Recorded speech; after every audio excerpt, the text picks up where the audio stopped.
And if they are not wearing a hat or helmet, it's also a very good way to paint eyebrows by dabbing on top of the brow line. You can give them different kinds of eyebrows, which melts some people's minds when they look at models, when they see eyebrows.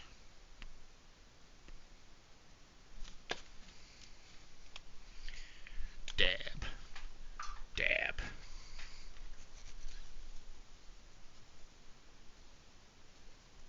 Tim does have a micro pen. I've seen it. I've seen it in his office. He asked me to come in there, and he was like, "Look at this." Reached deep into his pocket, pulled out a micron pen. 005.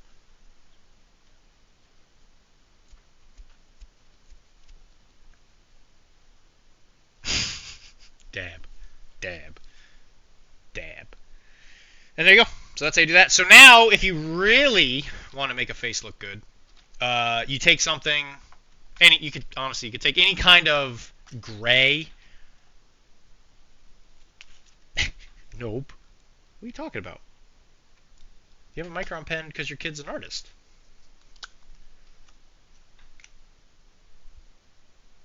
All right. So this one, I'm just going to use Macarius Standard Gray. I dare you. You put that in there. So what you're going to do is you're going to make this real watery. And you're going to turn it into like a little miniature glaze. Now, the more times you put this on the skin, the thicker the 5 o'clock shadow. So what you do is you look at the model. So right now he looks like he's clean shaven. So this guy's, when you're in the middle of a wartime situation, it's not great. So what you do is you take the paint and you just kind of drag it around. It doesn't have to be perfect because everybody, again, thankfully with humans, nothing, nature is never perfect. And you want to just kind of glide it around where facial hair would be. If there is a place that you put it where it's the lightest, you want it to be mustache line or the chin, because these areas are the ones that jut out the most, so it requires more hair for it to be harder to see. It'll be like the most transparent. And then just make sure you get along the ridge line, or the ridge line, the jaw line. And then just make sure you also make sure it's in front of the ear, because that's where the hair actually grows. So if they have something on their face, that makes it easy. But what you do is you can do a couple layers, and what this will do is give them a 5 o'clock shadow. Now you can do any kind of gray. If you put a little blue in there, it might look a little different. But again, it's your model. It's up to you. But as you can see, bam, you have a 5 o'clock shadow without having to paint facial hair. Now, if you really want to get into it, what you could do is go out to your, maybe not the highlight, but like that flesh highlight color, and you take that and you give it like a little bit of dabbing on it on the areas that are closest. Again, like I was just saying, like the chin or the top of the lip. And when you do that, it will kind of like highlight it. It'll highlight the actual the shadow part, I guess. Just make sure that it's not super thick, otherwise it might look kind of weird. So there you go. 5 o'clock shadow.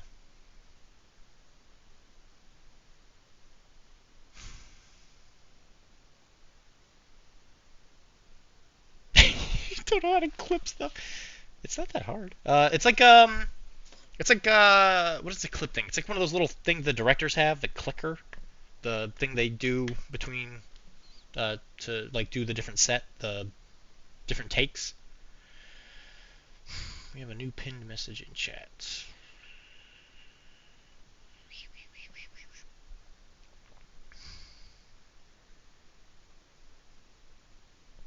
Yep. So there you go. 5 o'clock shadow. I'm gonna do this on a couple more of them. And again, depending on the model, if they have an exposed neck, you could determine how much of a neck beard they are. And it's a great way to get a little bit of contrast between the jawline and the lips, because you'll notice that if you don't have enough contrast between the two, it will make them look like they have like a really like kind of fat chin, because the lips will kind of blend right into it. And you don't always have to paint the shadow above the lip up here on the mustache line, because again everybody has different growth when it comes to facial hair. And the more and more you put it on there, so if you want somebody to actually look like they have like a thick beard, you could even use like a darker color, like a black, and you could paint. I probably wouldn't do a straight black, but it will create more of like a thickness to it. It won't have the depth, but it's a good way to kind of just like add in a little bit of a like a feature that the model might not have. So if you're thinking that, oh yeah, this character really needs to have facial hair for whatever reason, but the model you have doesn't have it, that's a good way to do it.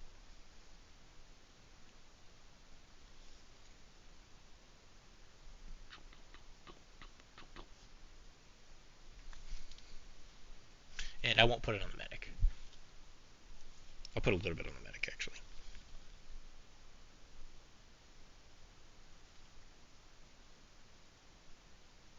Just to give it a little bit of a feature break. Because when you have 60 billion Russians on a board, you want each one to look like it's a award-winning model. There you go. Boom. So then the very last thing I would do for people that are cold is you can give them red noses, like Rudolph. So I would take a mid-tone red. You don't want it to be too red, because then you actually do get a bit of a like a Rudolph effect. You get a little bit of that red, put it over there. You don't want it to be the same super dark crimson color as the shadow, because if you do, it won't really look like red. So this guy here that the medic is helping, he's probably been laying there for a while. So you take this red and you're going to put it like on the tip of the nose, because when you do that, it's going to make it look like he's like sniffling, or he has like an irritated nose. And again, if you use a red that's too bright, that will really stick out. Again, not necessarily a bad thing. It's after midnight on a Sunday on a holiday weekend, and you have 50 people watching you paint on a subpar channel. Well done. Subpar? It's subpar. Yeah, it's 11 minutes after midnight. I missed the 2 minutes to midnight reference. 2 minutes to midnight. It's one of my favorite Aerosmith songs.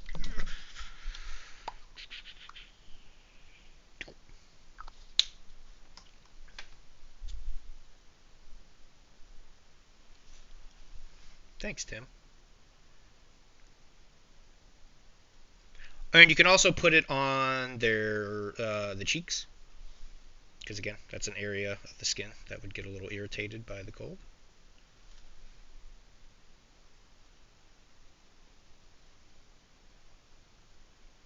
Just make sure it's not too thick.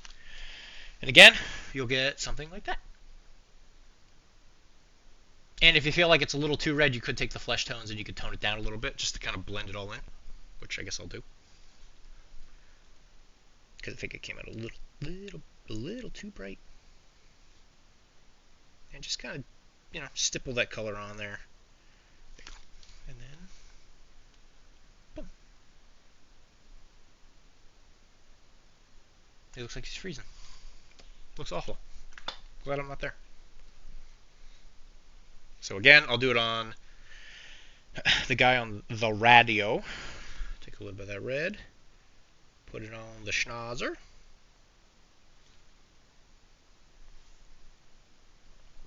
And a lot of these things are things that people will probably just never notice on your model, but their brain will see it, and it will kind of unconsciously notice that it is a better paint job. than like what they usually see. And so here, this one I went a little more subtle, but again, you can really pick out that red, so it looks like he has an irritated nose. So if you're fighting in the cold for a long time, your nose is eventually going to kind of get irritated when you're wiping away the snot. I'm going to do the black last because that's also how I'm going to do the base. So that is something I'll probably do last. I should do the khaki next. So all that's really left on these guys is the khaki, the black, which will also be the base. Not my dad! God. Now who am I not a dad of? She's back.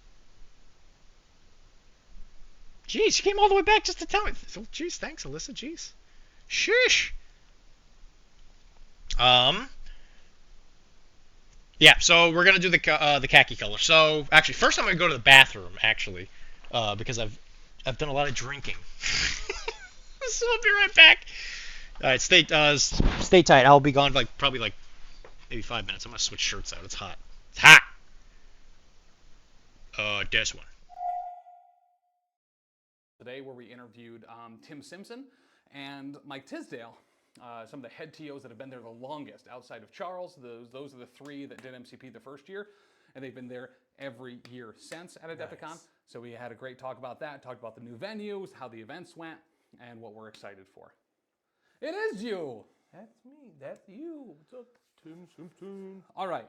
Lowercase Tim. Let's... Uncle Tim. Oh, sorry. It's Uncle Tim. Tim. Uncle Lowercase Tim. I rolled my thing. I got a crit and 2 hits. There's Domino.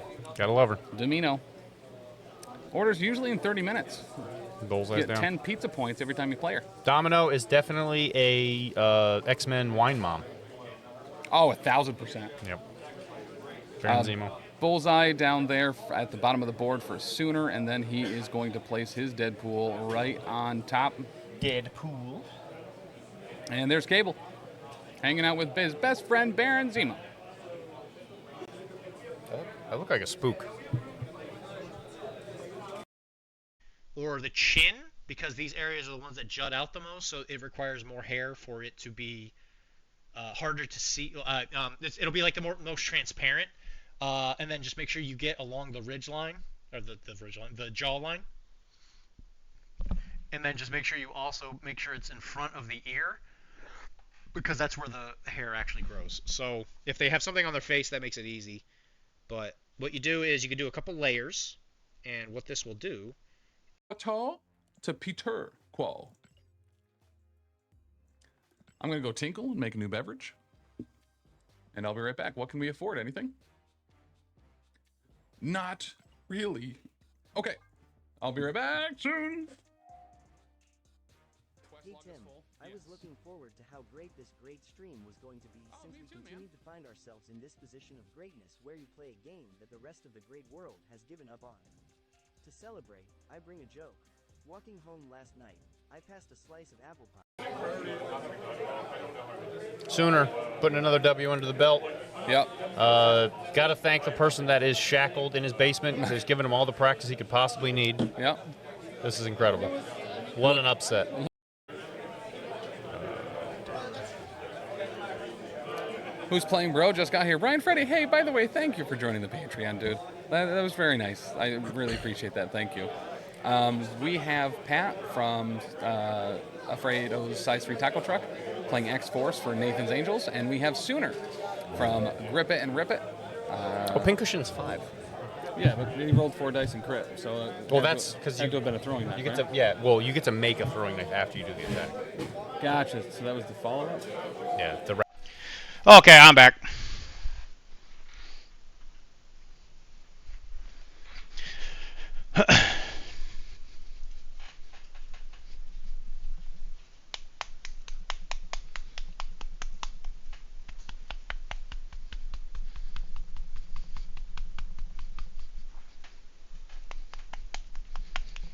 Do I have unlimited channel points? 0 channel points. Oh my gosh.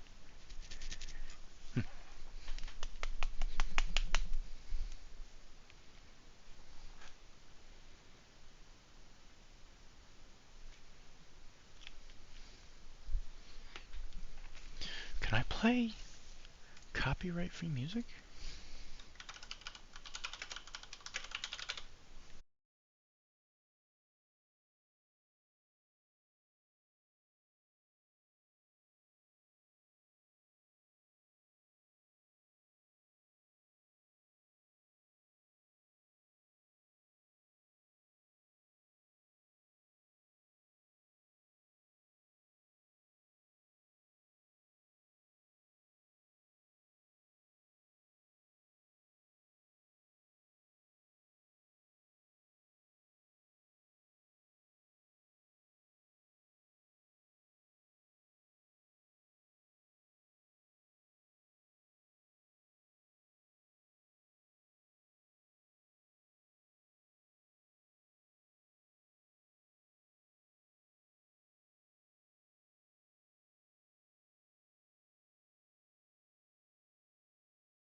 Did that work? Okay. Yeah. I hear clicking now. Is somebody messing with this? Did that work? Okay. Yeah. Okay. Yeah, I don't know why that happened.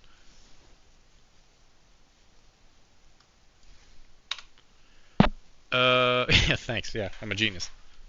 I don't know why that happened. Anyway, whatever. Okay. Well, I guess don't look a gift horse in the mouth in this case. Anyway, why no Arachne shirt? I don't know where the Dunk shirt is right now, where my Dunk Master shirt is. Otherwise, I would have worn it. Uh, but it's definitely hot in here. Or maybe it's not even hot. It's like more humid, I guess. Because like I know Tim's been dealing with a lot of heat over in his area. It's definitely not that bad here, but we've definitely had a couple hot days.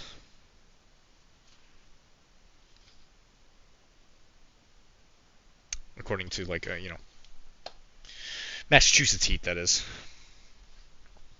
Yeah, because there's definitely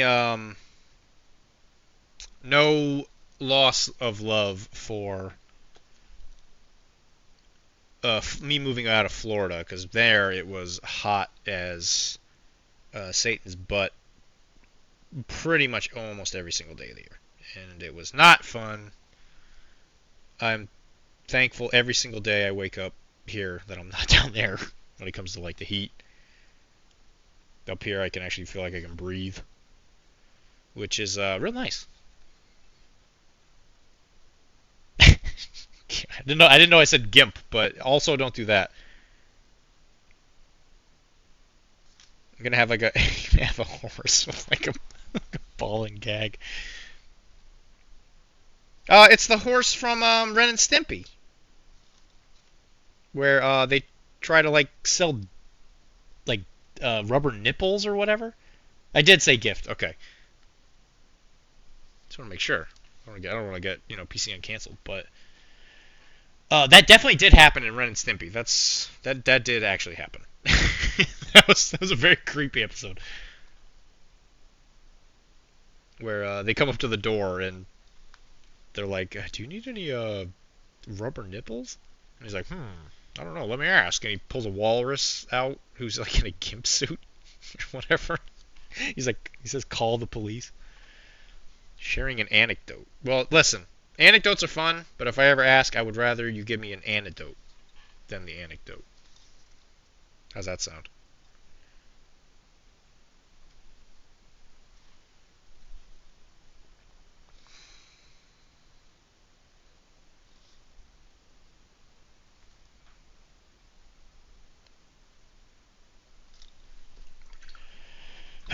Okay, so this green is absolutely hideous, and I really don't like it, but it's the best color I have for this. That's true. Yeah, thank you for clarifying with him. I think he would have had a meltdown if he was here, though. He probably is off pooping. You know how he likes. You know how he likes poop. He likes to poop.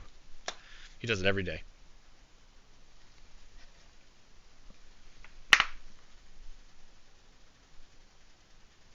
Yeah, Chuck. Listen, it's a little rush. It's a little Russian, man. It's tough because I'm trying to get base coats on these things, and it's like tiny. It's like itty bitty, itty bitty. Yeah, there was an audio. Yeah, there was an audio issue. Sorry. Just one step at a time. Let's scooch this down a little bit. Because I gotta try to prop my arms up. So the Russian uniform in World War II, their khaki had a bit of a green undertone to it, so that's what we're gonna try and emulate here. So right now I'm using Commando khaki from Privateer Press. That's Hammerfall. I'm sorry, Hammerfall khaki. There is a paint called Commando khaki. I don't know where that's from. That might be GW's. But anyway, this is yeah, Tim's not wrong.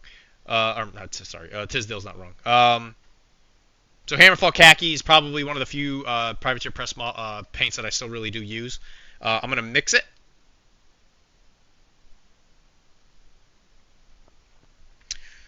Whee! And so you're gonna get that khaki color with a bit of the this there. Maybe look better without this light.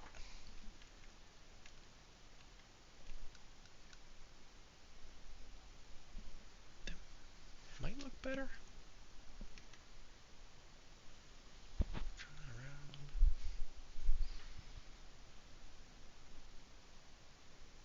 You still can buy Privateer Press paints. Yes.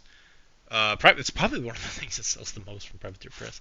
But anyway, as you can see, it's got that